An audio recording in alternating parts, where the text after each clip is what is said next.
කීවත් මම නම් නුබම පතමි යැයි උපන් ජාති ජාති දැල්ලෝ සෑයේ ගිනි දකින තෙක් මුත් කෙනෙක් එක්ව නීති නෑ මේ ලෝකේ මිනිසකුට මෙන් ලේ නටත් නීති රීති තෝරාගත් තොත් ප්‍රිය යෙහෙලියක් ජීවිතේ ප්‍රීති ප්‍රීති මේක මහාචාර්ය දර්ශන රත්නායක ලියන්නේ අපිට ගන්න යමක් දෙන්නේ සමහර අය ජීවත් වෙන කාලෙදී පුදුම ළඟින් ඉන්නේ ඔයා මගේමයි මං ඔයාගේමයි ඒවා කෙලින්ම අද ගීතවලක් තියෙන්නේ නේ බබෙක් ඉපදුනහම කියන්නේ අනේ ඔයාගේ ඇඟිලි වගේ මගේ බබාගේ ඇඟිලි මගේ ඇස් වගේ බබාගේ ඇස් හැබැයි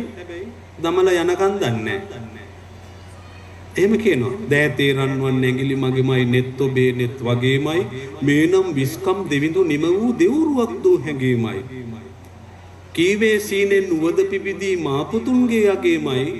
මාසෙත් යන්නේ දැවටි දැවටි ඒ අතීතයේ දිගේමයි දමලා ගියාට පස්සේ කල්පනා කරනවා මේ ගෑණි කියපු જાති මට ඒ කාලේ දැන් කෝ දමලා ගියා ඒක නිර්මාණයකට හරවලා අපිට දුන්නාම අපිත් ටිකක් ඉගෙන ගන්නවා හැබැයි උඹ ගියා නේද කියලා ඉවරලා පිටිපස්සෙන් ගිහිල්ලා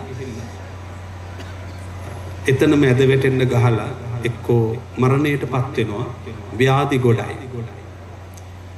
හිතන්න බැරිකම හිතන්න පුරුදු කරන හොඳ මාවතක් නිර්මාණ කියලා කියන්නේ. ඒ වගේම හිතන්න කරනවා වගේම අපිට අවස්ථානුකූලව රස විඳින්න අවශ්‍ය පරිසරය හදනවා. ඒක පාසල් තුල දිගින් දිගටම ක්‍රමානුකූලව නිතරම කරන්න ඕන වැඩක් දරුවන්ට.